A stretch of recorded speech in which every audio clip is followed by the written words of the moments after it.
দেশ আমাদের, এই মাটি আমাদের, গণতন্ত্র আমাদের। বিএনপির মহাসচিব মির্জা ফখরুল ইসলাম আলমগীরের ৭৮তম জন্মদিন আজ। ১৯৪৮ সালের ২৬ জানুয়ারি ঠাকুরগাঁয়ে জন্ম নেন তিনি।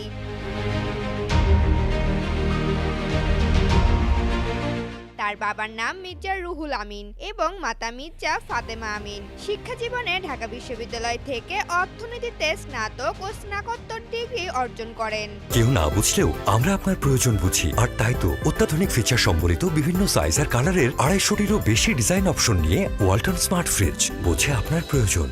মির্জা ফখরুলের রয়েছে ২ মেয়ে। তার বড় মেয়ে মির্জা শাহরুহ ঢাকা বিশ্ববিদ্যালয়ে লেখাপড়া শেষে সেখানে শিক্ষকতা করছেন। বর্তমানে অস্ট্রেলিয়ায় পোস্ট ডক্টরাল ফেলো হিসাবে কর্মরত আছেন। ছোট মেয়ে মির্জা সাফারুহ ঢাকা বিশ্ববিদ্যালয়ে লেখাপড়া শেষে একটি স্কুলে শিক্ষকতা করছেন। ১৯৪৮ সালের ২৬ জানুয়ারি জন্মগ্রহণ করেন মির্জা ফখরুল ইসলাম আলমগীর। তিনি ২০১৬ সালের ১৯ মার্চ বিএনপির ৬ষ্ঠ জাতীয় সম্মেলনে মহাসচিব নির্বাচিত হন। এর আগে তিনি দলটির সিনিয়র যুগ্ম মহাসচিব ছিলেন। ২০১১ সালের মার্চে তৎকালীন মহাসচিব খন্দকার দেলোয়ার হোসেনের মৃত্যুর পর তিনি ভারপ্রাপ্ত মহাসচিবের দায়িত্ব পান।